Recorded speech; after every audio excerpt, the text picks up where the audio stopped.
how to turn on or turn off call alerts vibrate when answered on the Samsung Galaxy S24 series.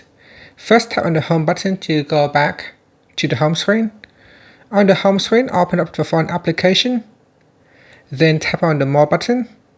Next, tap on Settings.